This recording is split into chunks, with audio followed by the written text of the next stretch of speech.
começando pelo começo. Primeiro, para quem está vendo, a gente está inaugurando essa nova temporada da Estação Periferia, um podcast que, como eu comentei antes de você entrar, não é autossustentável, mas está no ar. É, eu espero que essa temporada seja tão boa como foi a temporada anterior, e ter você aqui já no primeiro programa mostra que vai ser boa, vai ser muito boa. Então, aqui agora em público, te agradeço, Léo. Peço para você se apresentar também.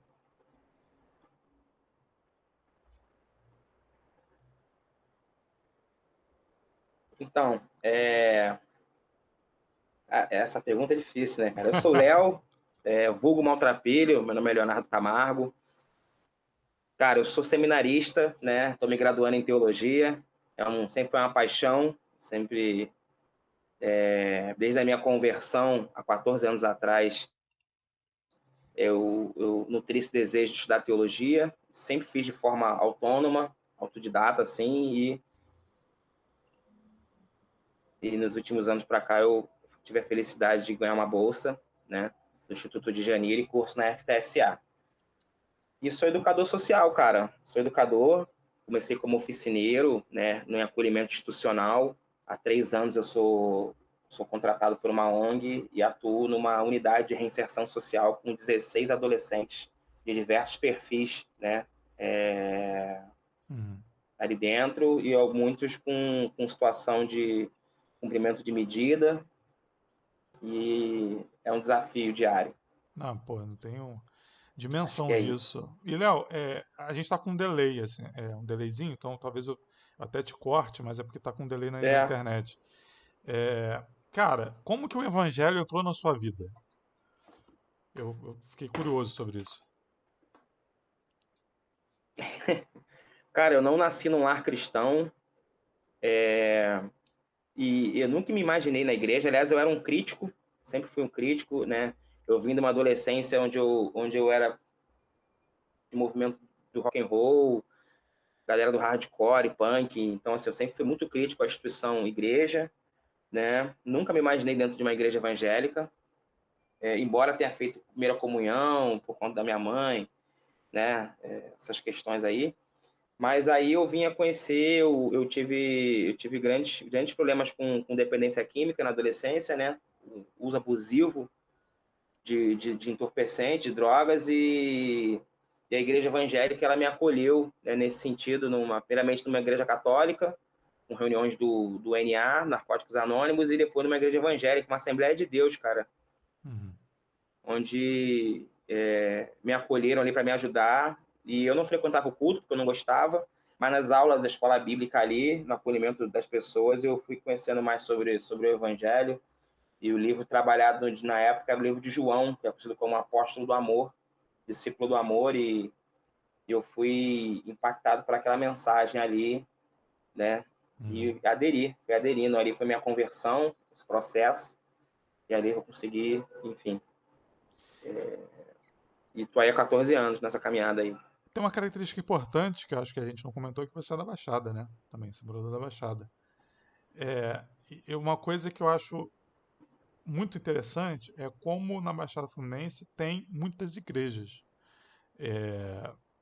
Eu morei em Niterói durante um tempo, tal, e na Baixada o volume de igrejas é muito, muito, muito grande mesmo. Eu não sei, nunca li nenhum estudo sobre essa, essa concentração, tal, mas há alguns indicativos para que isso aconteça. Eu queria saber a sua leitura, assim, por que que você, primeiro, se você tem essa sensação que eu tenho, se você tem essa leitura que eu tenho, e ao que você atrela isso, né? Então, apesar de na Baixada ter muitas e muitas igrejas mesmo, eu acho que eu li uma estatística certa vez na Sociedade Bíblica do Brasil que a cidade do Rio de Janeiro que mais tem igreja é São Gonçalo, cara.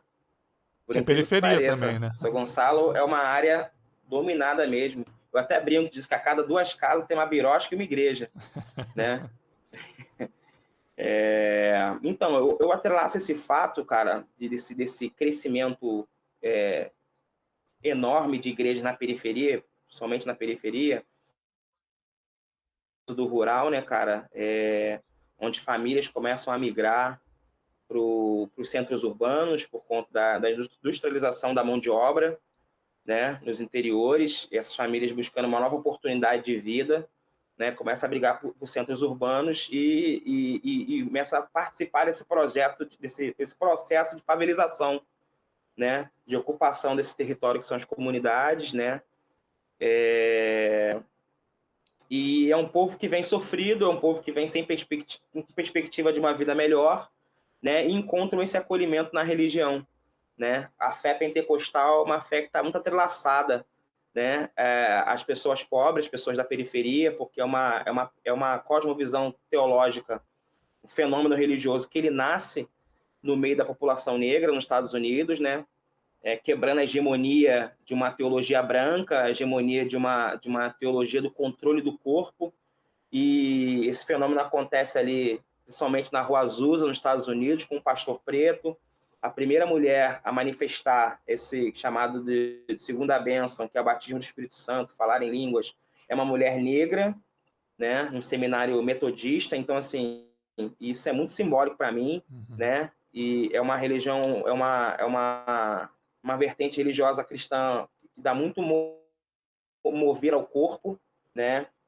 E ele ocupa esse espaço nas periferias norte-americanas, né? E quando vem para o Brasil, quando chega ao Brasil através de alguns missionários, ele ocupa esses lugares, né? Lugares onde a Igreja Católica não desejava estar por ser lugar muito pobre, né? E a Igreja Pentecostal ela vai ocupando esses espaços.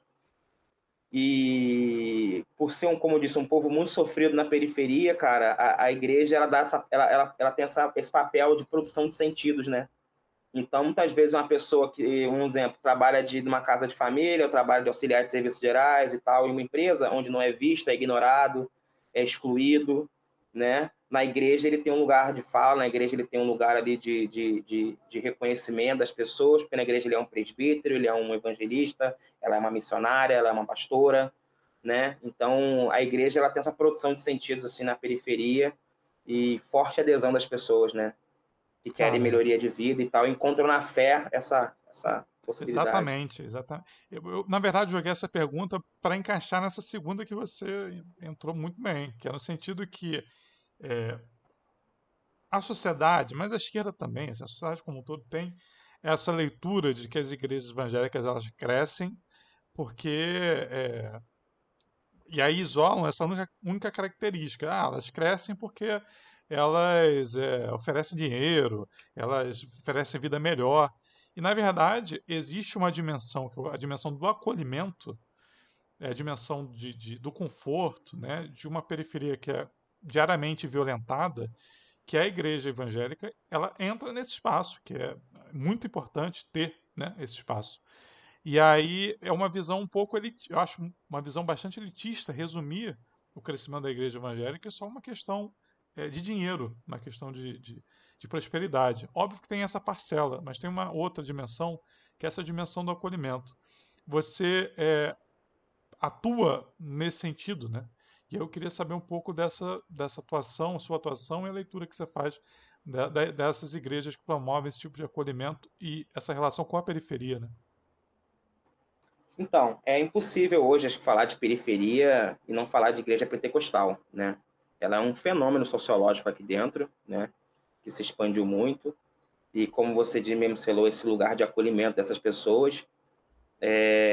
Eu atuo, né? Eu tenho muita ajuda de igrejas pentecostais, de algumas igrejas neopentecostais, faz parte de uma segunda onda, onde já é eu percebo uma espiritualidade já cooptada muito pelo neoliberalismo, entra essa questão do recurso, de mudar de vida, de ganhar dinheiro, de que na verdade só enriquece as lideranças brancas, né? Apesar dessas igrejas muitas vezes estarem situadas dentro da periferia e fora, né? Essas lideranças são brancas e que são os que realmente enriquecem, né? É o discurso neoliberal mesmo. Mas, enfim, a gente tem muita situação de parcerias, cara. As igrejas históricas são igrejas que, historicamente, optaram pelos ricos, optaram pela classe média, optaram...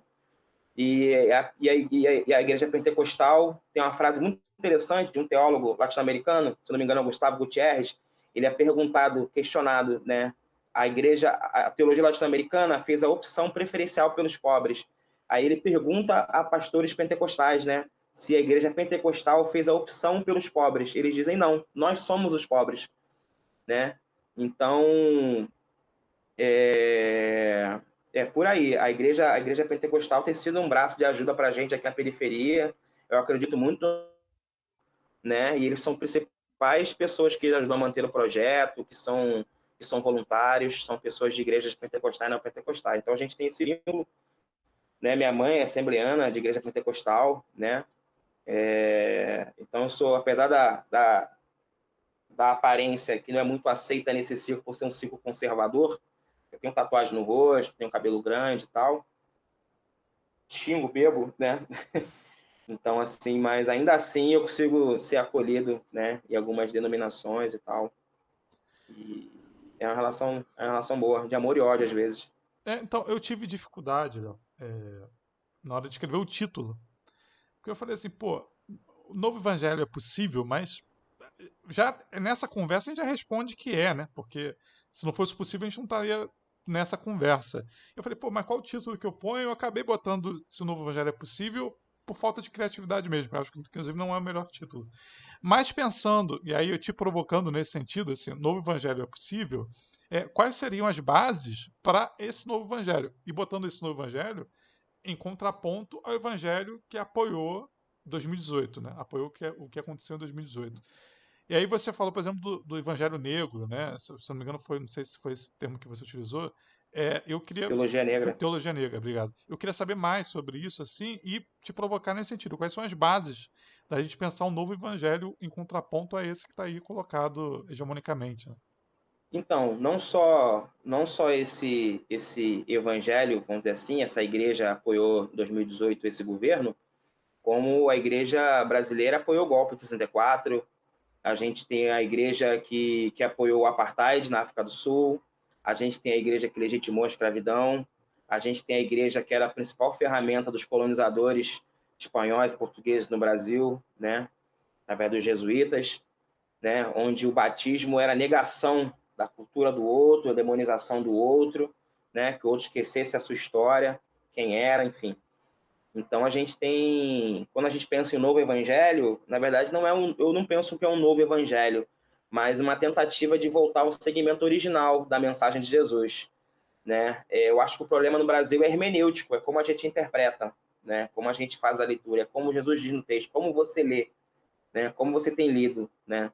E se a gente fazer uma abordagem bíblica, sociológica, antropológica, a gente percebe em Jesus, né, esse caráter revolucionário, né? Esse caráter daquele homem negro periférico, né? Porque Nazaré era uma vila, aproximadamente 200 a 400 pessoas, era a periferia de Séforis, era uma cidade próxima, né? Onde Jesus provavelmente era um iletrado, isso era muito comum na época, né? 15% da população de Israel era alfabetizada, só os escribas, os saduceus, os fariseus, enfim, eram os fazendeiros, né? Jesus provavelmente era um analfabeto, e isso diz muito sobre Deus, isso diz muito sobre o Evangelho, porque Jesus podia ter nascido em qualquer lugar, ele podia ter sido filho de um rei, né? Mas ele nasceu na periferia de Nazaré, né? Uma vila muito pobre, uma vila que não tinha uma sinagoga, não tinha, o texto diz, mas devia ser uma estrutura embaixo de uma árvore, porque arqueologicamente não há uma estrutura de pedra que possa comprovar que havia uma sinagoga no local. Então mostra como o lugar era muito pobre, até hoje Nazaré. Então, um Jesus, quando ele diz que ele traz uma novidade, que o evangelho é uma palavra que vem do grego, que significa boa nova, né? Era usada pelos imperadores quando eles dominavam novos territórios, eles enviavam um mensageiro para avisar a população nas polis que havia a novidade. A novidade era que o império expandiu os seus domínios, que o império agora tem tantos mais escravos, né? E quando Jesus diz que ele tem um evangelho, que é o evangelho para os pobres, né? É uma disputa completa de narrativas ali, porque já existia um evangelho, já existia um império, já existia um reino, que era o de César. E Jesus diz que tem um evangelho para os pobres, né? Ali Jesus já está em contraponto ao Império Romano, né? Jesus vai dizer que essa notícia do império era boa para os poderosos, né? Porque simbolizava lucro, poder, status, né? E quando Jesus diz que o evangelho é para os pobres, então é uma boa notícia para os pobres, né?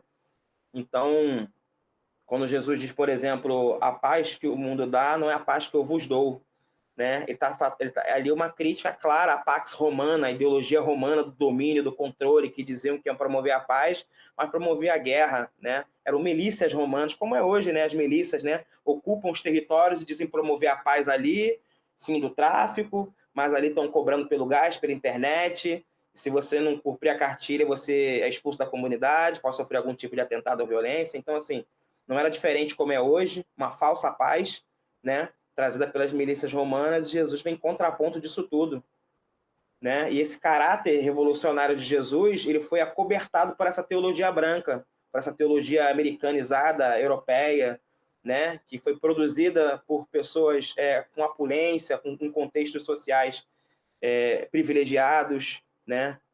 A gente pega no século XVI ali os reformadores, são todos brancos, são todos... Tanto que eles não escreveram uma linha sequer sobre a escravidão, que estava a pleno vapor no século XVI, e eles não escreveram uma linha a respeito disso, né? Então a gente percebe como é necessário essa narrativa da gente descortinar esse Jesus que foi acobertado pelos poderosos, né? O Jesus de Nazaré, o pobre de Nazaré, né? Como é importante a gente trazer à tona esse Jesus desse segmento original para as nossas lutas diárias hoje, né? A fé é parte importantíssima da população brasileira, da população pobre, periférica, né? E o resgate desse Jesus é super importante, o resgate desse evangelho. Talvez esse seja esse novo evangelho, que na verdade não é novo, né? Acho que é mais ou menos por aí. Não, é isso, assim. Eu não sei se. Eu não sei se eu já contei essa história aqui, mas tem uma vez eu trabalhava no museu e tinha um camarada lá que era uma pessoa boníssima, era um pastor, uma pessoa boníssima. Mas ele era seguidor do astrólogo que faleceu há pouco tempo. A gente estava tocando uma ideia sobre a questão do evangelho e tal, uma discussão meio acalorada. E aí ele falou, eu falei com ele, cara, evangélico fala, Jesus falou muito sobre amor, e tal. Ele falou, olha, isso é uma invenção da esquerda. Que Jesus ensinou foi o direito à propriedade privada.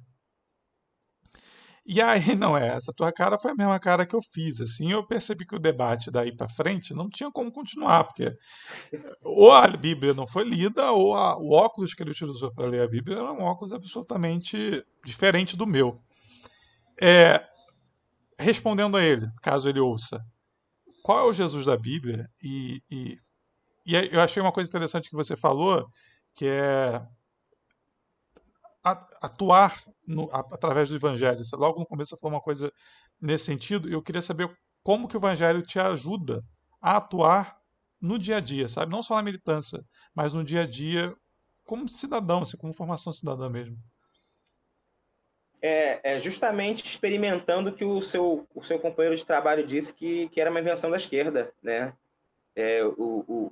Encarnar a mensagem de Jesus no dia a dia é viver nessa dimensão do amor, né? Essa dimensão da misericórdia, essa dimensão da compaixão, né? Você repara quando essas pessoas que destilam ódio em nome de Deus, eles sempre usam o Velho Testamento, versículos soltos, para justificar a sua violência, o seu armamento e tudo mais, né? Mas eles nunca conseguem usar Jesus para isso. Porque em Jesus não cabe a violência, né?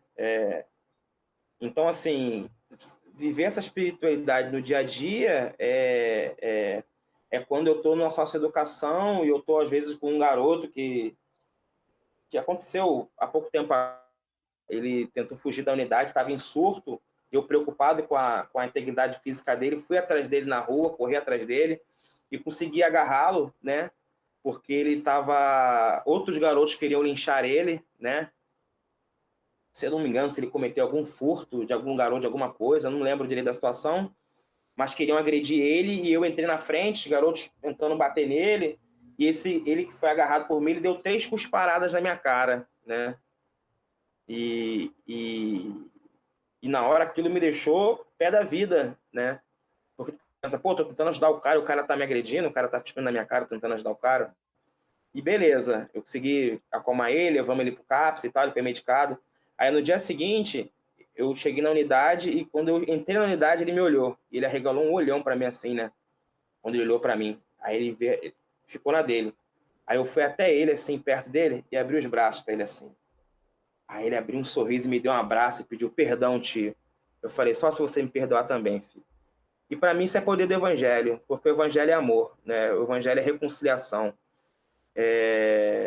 Meu discurso podia ser outro. Falar, isso aí é um vacilão, tentei ajudar o cara ainda costa na minha cara, sei lá o quê, contigo eu não quero papo, eu não quero ideia. Né? Não que a gente não teve uma conversa depois disso, mas a minha primeira atitude foi pensar no evangelho de Jesus. Eu falo assim, pô, se fosse Jesus aqui, eu diante dele, com todos os meus erros que eu cometo diariamente, Jesus ia abrir os braços e dizer que me ama também. E foi isso que eu tentei fazer, né? É isso que faz a gente no dia a dia nesses espaços, né? Porque fosse ao contrário disso, eu teria reproduzindo toda a violência que esse jovem já sofreu aqui fora, toda a exclusão, toda a negação de direitos, né? E ali, nessa dimensão, nesse espaço, não só por ser humanidade, mas na dimensão da vida, isso ciclo de violência tem que ser quebrado. Eu acredito muito que no Evangelho esse ciclo é quebrado. É o ciclo do acolhimento, é o ciclo do amor. Então, eu acolhi esse jovem e o meu trabalho lá é fazer que cada direito desse jovem seja respeitado, né? Eu acho que como educador, né, e eu aprendo isso não só no evangelho, mas na educação, na pedagogia social, né, de que eu tenho que criar essa convivência pautada nos direitos humanos, né, e que o direito dele seja respeitado, né? O ciclo da violência tem que terminar ali. E é isso. Eu acho que a gente vai viver no evangelho no dia a dia a partir dessa... E é por isso a minha afinidade muito com a esquerda, né? Muitas vezes, pelos meus posicionamentos políticos, fala, olha, pô, Léo de esquerda, Léo de esquerda. E amém, eu não tô nem aí, tá ligado? Se me rotularem ou não. Mas eu vejo na esquerda essa proximidade, né, em muitos pontos com a minha cosmovisão cristã, né, de lutar por justiça social, né, de dar voz aos quem não tem voz, né? Então, eu tenho muita proximidade com a esquerda por conta da minha fé mesmo, por conta do evangelho. Mas tem muita coisa para melhorar ainda, né? Eu vejo um. Tem muita coisa que eu não concordo. Acho que a esquerda, muitas vezes, ela está um pouco desconectada da realidade, né? Léo, Eu sou por de favor, fique à periferia, vontade. Fique à nasci e vontade. cresci na periferia e eu vou ser bem sincero, Por favor. foi um projeto de esquerda, foi um projeto na comunidade. Não vou dizer que foi um projeto, mas um professor, né? Tinha um projeto social, um curso de montagem e manutenção de micro. Eu não queria fazer, eu queria fazer o curso de DJ, mas minha mãe falou, não, esse negócio aí não dá dinheiro não, você tem que fazer o curso de desmontar computador. Aí eu falei, tá bom, mãe, e tal. Aí fiz o curso lá, e a todo o término do curso, o professor não era obrigado a fazer, mas ele fazia uma roda de conversa com a gente e fazia uma formação cidadã, conscientização política, né? Você nunca fala nome de partido, eu nem sabia que era esquerda, que era direita, né? E isso me ajudou muito, cara, a me conscientizar como sujeito da minha própria história. Então, eu sou muito grato a esse trabalho de base. Mas eu também tenho muitas críticas pelo distanciamento, né, de como muitos sujeitos, muitos agentes, muitos atores da esquerda, eles não retornam para a periferia, né? Eles têm a periferia no discurso, mas no dia a dia da periferia eu não vejo eles aqui, né? Uhum. Não participam dessa realidade de vida aqui, né? Tanto eu vejo o distanciamento do discurso da esquerda da religião evangélica, por exemplo, né? Ambas não conhecem a realidade uma da outra e acabam estando muito distantes uma da outra, né? A igreja evangélica na periferia tem uma visão do que é a esquerda, né? Para eles a esquerda é aborto, para eles a esquerda é kit gay, enfim, beijo homossexual no novela da Globo. Isso é o que chega para eles, porque a esquerda não está aqui. Talvez se eles estivessem aqui, essa perspectiva, esse olhar seria diferente. Uhum. Né? E quando olham de lá para cá também, olham para a igreja, sempre a igreja que faz barganha, conservadorismo, enfim, esse tipo de coisa. Então, eu acho que tem uma proximidade, eu acho que a esquerda tinha que participar mais da vida da periferia. E tinha que aprender muito também, né? Eu percebo na sua fala, mas assim, você, pastor Vladimir, tem pastor Cláudio de Nova Iguaçu, eu acho que até se mudou, tem muita gente produzindo coisas muito interessantes, de Grande evangélicos. Cláudio. Pô, o cara é Tá em fechamento Volta total. Redonda agora. Tem Volta Redonda, isso. Morei lá um É, pouquinho tempo também. Tive o prazer de estar com maneiro, ele. maneiro. Tem muita gente produzindo muita coisa boa aqui, mas que não é ouvir, sabe? O sentido de ouvir, cara, não é, sabe? É só ouvir, é só parar um pouco e ouvir. Eu acho que falta isso, né? A esquerda falta muito aprender a ouvir, abaixar a guarda, né? E o seu relato está sendo muito, muito bom. Cara, agora vou te contar um relato. O que me fez me afastar da igreja. Eu sou de lá evangélico. Isso aqui é superstição pura. Não tenho nenhum vínculo com a igreja católica. E eu sou da igreja, sou um ateu supersticioso. E aí, uma vez teve uma chacina aqui na esquina da minha casa. É, e aí teve um amigo da família que foi baleado. Foi uma chacina de fuzil. E aí ele foi baleado na perna. Eu moro num apartamento assim, e eu consegui ver a chacina. Eu vi o que aconteceu e eu vi ele no chão, ensanguentado e tal. E aí eu tive uma crise de choro, não conseguia parar de chorar, e minha mãe resolveu me levar na igreja para conversar com o pastor. E aí o pastor virou para mim e falou assim: Olha, é, vamos torcer para que ele seja evangélico, porque se ele morrer e não for, não tem nada que eu possa fazer. Foi essas palavras assim que eu tava chorando e a preocupação do cara foi falar isso para mim assim. Foi uma grande igreja aqui, ó. Acho que é a maior igreja aqui de Nilópolis. E aí isso me afastou totalmente assim da igreja, totalmente, totalmente. Falei, cara, esse não é um lugar para mim e tal. E aí eu te ouço falar, eu percebo que é um outro sentido. Há um outro sentido no evangelho, na igreja e tudo isso. E aí eu te devolvo com esse relato a pergunta: como fazer crescer esse outro sentido, já que os caras têm a máquina, os caras têm tempo de TV, os caras têm rádio, têm jornal, tem todo um poderio, tem um governo, tem tudo a favor deles, como que a gente pode contribuir para que esse outro evangelho, esse outro olhar cresça é, no nosso território, no lugar onde a gente atua? Como que a gente pode ajudar nisso? Rapaz, eu acho até sei qual é essa igreja grande de Nilópolis aí, se for o caso. Enfim. Numa praça, perto de uma praça? Isso, perto da praça, Aí perto da mesmo, aí mesmo, praça. aí mesmo. Eu fui lá uma vez e saí de lá chocado. Porra, se eu te Como, contar tudo como, que eu já vivi ali. como, enfim. Vou te falar uma parada, cara. Interessante essa sua fala aí. Como a igreja pode, essa outra perspectiva, né? Essa outra narrativa pode alcançar, né? Chegar nas pessoas, cara. Na época primitiva da igreja cristã, nos primeiros séculos, havia muita perseguição, né? Desencadeou uma grande perseguição contra os cristãos, que era uma pequena minoria. Eram chamados do caminho, uma seita judaica, uma seita no meio do judaísmo, né? Estavam sempre à margem, a grande maioria eram mulheres, né?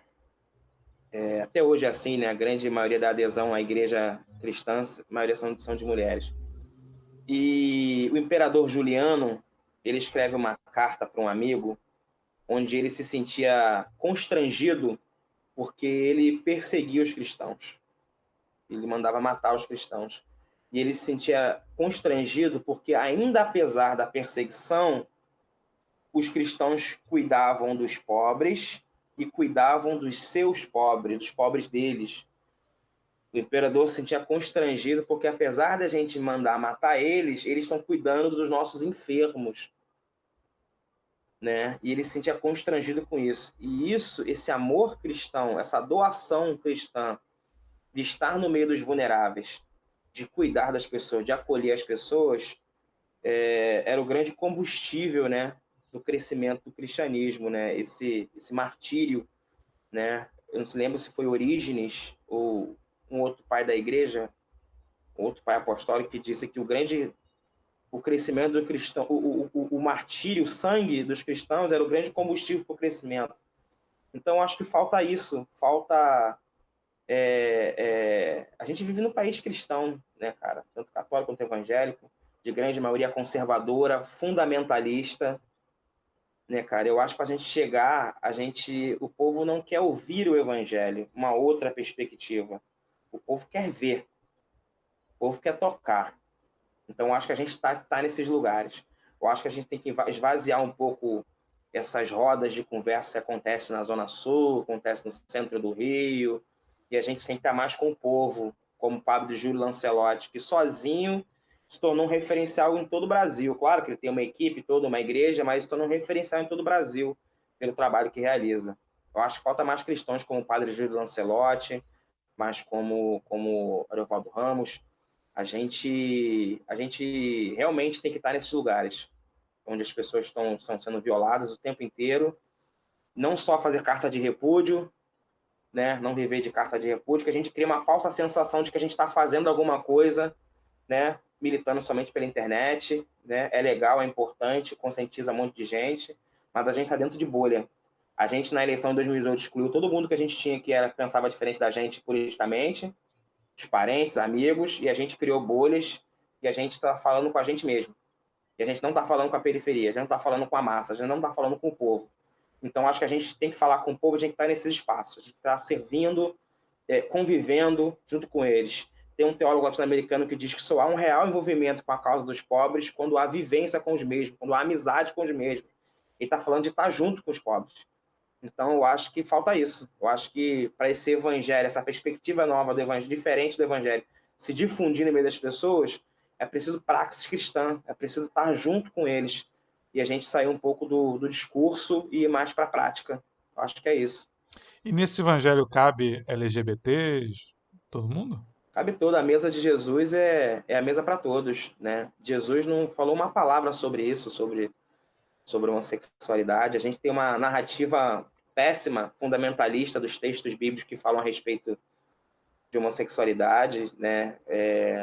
Por exemplo, texto que diz que é abominação, uma tradução péssima, né? E a abominação naquele contexto ali é a impureza ritual, não tem a ver com um sentimento de nojo sobre algo, né? Uhum. Tem a ver com uma impureza ritual, porque os judeus estavam saindo do êxodo, entrando na Terra Prometida, na formação de um povo, de uma nação, né? E a perspectiva era religiosa, a partir dos levitas, do templo. Eles criam uma legislação onde você tem que fazer... Os levitas, os sacerdotes, deveriam praticar coisas no culto e não praticar outras coisas no culto, diferente dos povos vizinhos. Ali em nenhum momento está se falando que um homem não pode se apaixonar por outro homem, uma mulher por outra mulher, mas no culto religioso não poderia ter a prática do sexo, né, entre homem com homem, mulher com mulher. Então, assim, ali não é uma negação da condição de ser de uma pessoa que é gay. Uhum. É uma narrativa completamente deturpada, assim, da mensagem da Bíblia, da própria Bíblia. A gente tem hoje muitas sinagogas realizando casamentos. Eu conheço rabinos que realizam casamentos de pessoas do mesmo sexo e entendem que há lugar para todo mundo no corpo de Cristo, há lugar para todos na mesa de Deus, e a partilha é feita por todos, para todos. Ô, Léo, indica autor aí, cara. A pessoa que tá ouvindo aqui a conversa, pô, tá curtindo tal, quer conhecer mais. Tem alguns autores aí que você pode Cara, recomendar? tem. Eu posso pegar um livro aqui do lado, rapidinho? Pô, por favor, fica à Um vontade. minutinho. Deixa eu ver se eu acho também, né? Se eu não achar, um minutinho. Fique à vontade. E aí, galera, estão curtindo? Fui rápido, falei que é rápido, né? Ah, Cara, esse aqui é o Daniel Helminiak. O nome dele é bem complexo. O uhum. que a Bíblia diz realmente sobre a homossexualidade? Tem muitos livros nessa temática, mas esse aqui é um dos muito bons, né?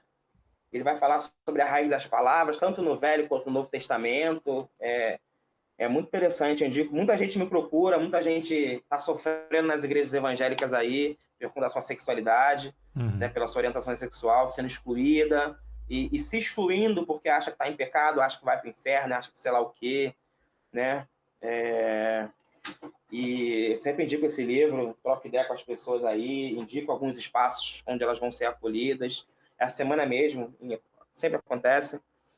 E recomendo muito essa leitura aí, cara, pra galera. Né? Cara, eu O que a conheci Bíblia agora, diz realmente sobre a homossexualidade. abrindo parênteses sobre, não o livro, mas sobre essa temática, eu conheci um menino que era gay e que a mãe levou na psicóloga da igreja, na mesma igreja, levou no psicólogo da igreja, e aí a psicóloga da igreja falou, não, isso aqui é internet, pô.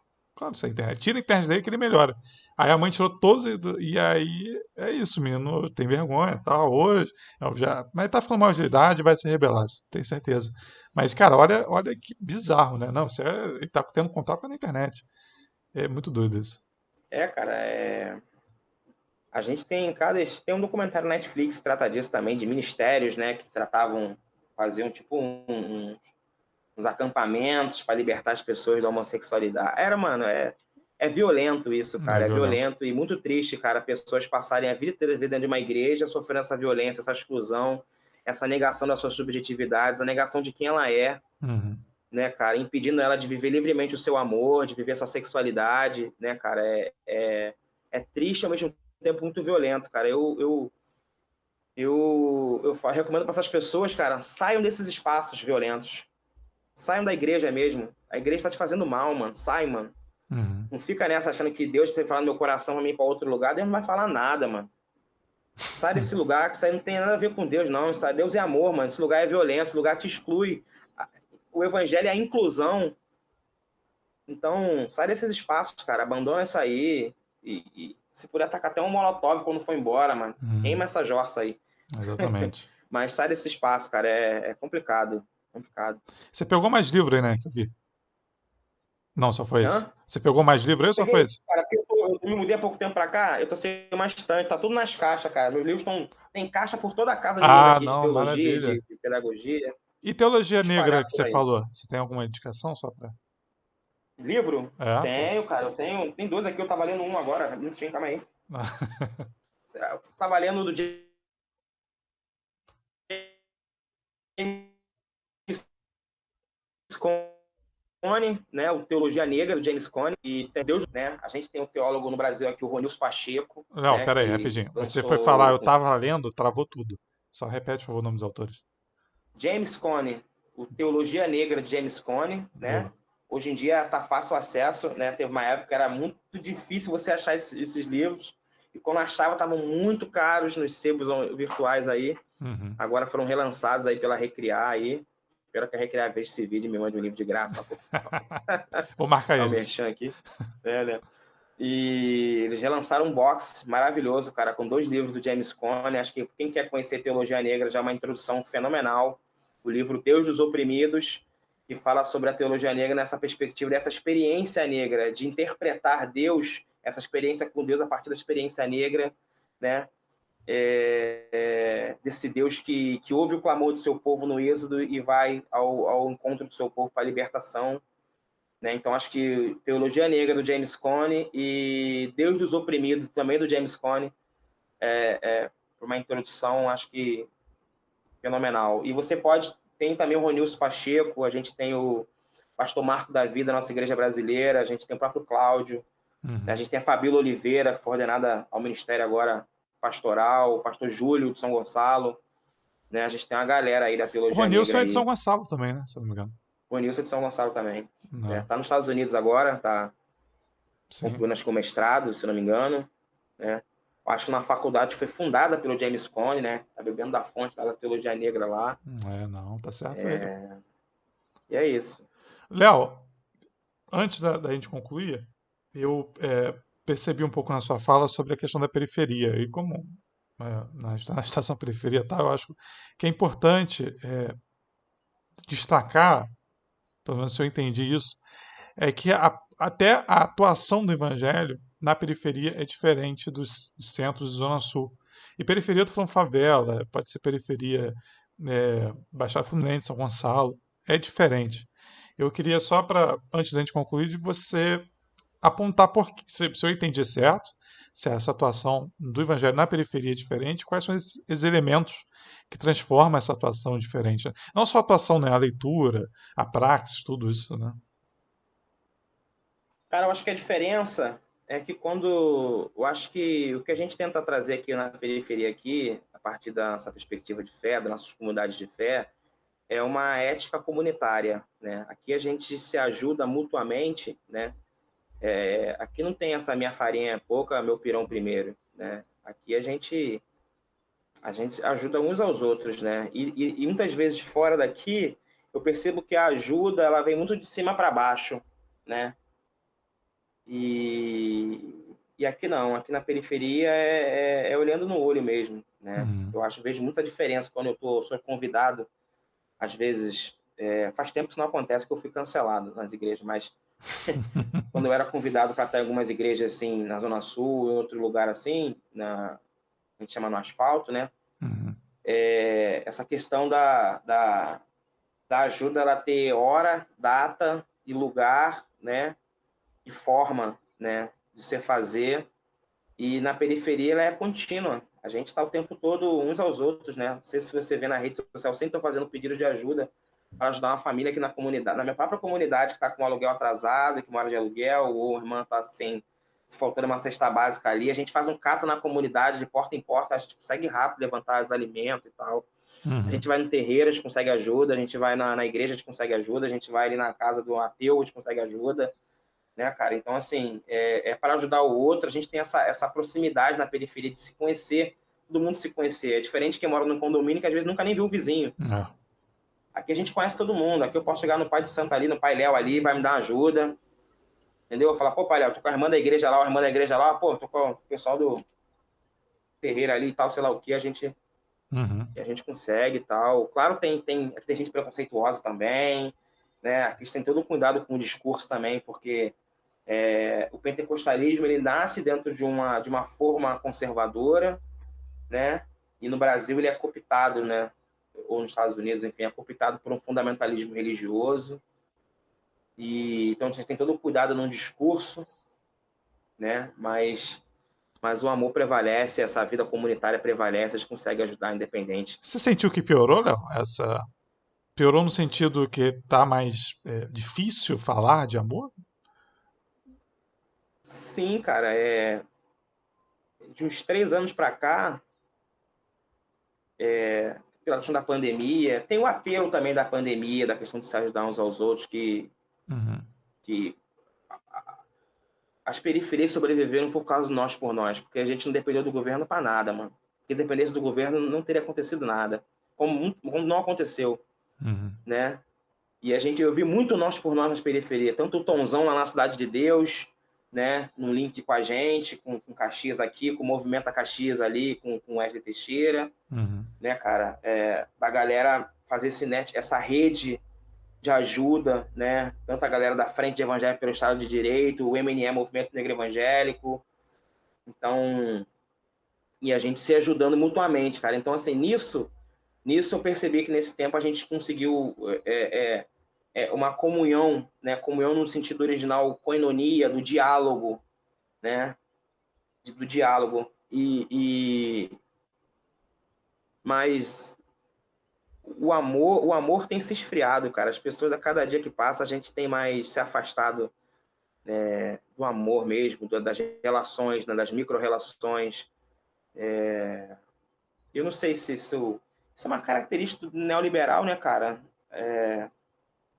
Eu não sei onde o neoliberalismo bota a mão e pode dar bom. Não tem. Então, assim, a gente está muito na individual por conta o neoliberalismo, essa filosofia econômica que é perversa, que individualiza os seres, né? E eu acho que sim, tem piorado, sim, nesse Entendi, sentido. cara. É triste, assim, ouvir você falar isso, mas também você traz esperança também, cara, de certa forma, porque depois de tudo que o Brasil tem passado, né? E tem pessoas como você, dá uma esperança pra gente. Então, se alguém quiser te encontrar, como que faz aí nas redes e tal? Então, cara, me encontra nas redes, Léo Maltrapilho, cara. Você vai me encontrar no Instagram, né? Tem 2 Instagram, Léo Maltrapilho, eu tô de jaqueta amarela, é o que eu uso, né? É Aham. igual os meninos do abrigo lá, a gente tem mil Instagrams, quer 60, faz outro, quer 60, faz outro, né? igual as velhinhas da Assembleia. Faz uma rede social para mim, eu faço um e-mail Tem lá, a 15, velhinha né? esquece a senha, tem que fazer e uma toda semana faz um novo. Então, só seguir lá, Léo Maltrapilho lá, me achar lá, É, vai me achar no Facebook, vai no me achar em Twitter é o todo. contrário. No Twitter é Maltrapilho Léo. Maltrapilho Léo, porque eu tinha Isso. um outro Twitter, Léo Maltrapilho, que eu perdi, entendeu? Que eu esqueci a senha também. Né? A gente às vezes tá meio bêbado quando faz, aí tá meio ruim, né? Não, vou te fazer a pergunta final que eu faço, que eu Amém. tenho o costume de fazer assim para a galera, que se você pudesse construir um mundo ideal, assim, qual seria seu mundo ideal? Cara, acho que o meu mundo ideal, olha só, né, cara, já pensei tantas vezes sobre isso e na hora de responder é meio difícil, mas acho que o mundo ideal onde a gente pudesse se cuidar uns dos outros, né? A gente pudesse acolher uns aos outros, apesar de toda a diversidade, né? A gente não tem que ser igual mesmo, não. A gente tem que ser bem diferente mesmo e a gente se acolher e se amar na diversidade. Acho que seria um ponto para um mundo ideal para mim. Léo, Acho que obrigado, é tá? isso. E deixa eu te falar, cara, Fale. pô, eu conheço você já antes da. Eu até vou te falar isso, né? Eu ajudei, participei, né, na campanha da Lali, Sim, sim. aqui em Belford Roxo, né? E aí Foi ali que eu te conhecia. Foi ali que eu te conhecia. você estava nesse grupo lá e tal, É. na época, né? Sempre Foi acompanhei lá o trampo bons lá. encontros da É vida. isso, é isso. Léo, Bom muito da vida são obrigado, os cara. encontros. Eu Vou. que agradeço, irmão, pela oportunidade de trocar Nada, essa que ideia. isso. Eu É que agradeço isso. ter aceitado o convite e quem quiser ver, vai para o YouTube que vai estar lá a entrevista. Quem quiser ouvir em outras plataformas, vai estar no Spotify. E siga também a Estação Periferia, se possível, no Instagram, Twitter, que aqui é uma mídia independente, a gente não apoia nazista e aí isso fica mais difícil a gente conseguir seguir, né? Porque para ter dinheiro tem que apoiar nazista, a gente não faz isso. E aí fica um pouco mais difícil e a gente depende de você. Então, quem puder contribuir, seja com view, seja falando com um amigo, falando com amiga, faça, porque isso é muito importante. Léo, obrigado É isso. Eu que e agradeço. um Só abraço, fé. gente.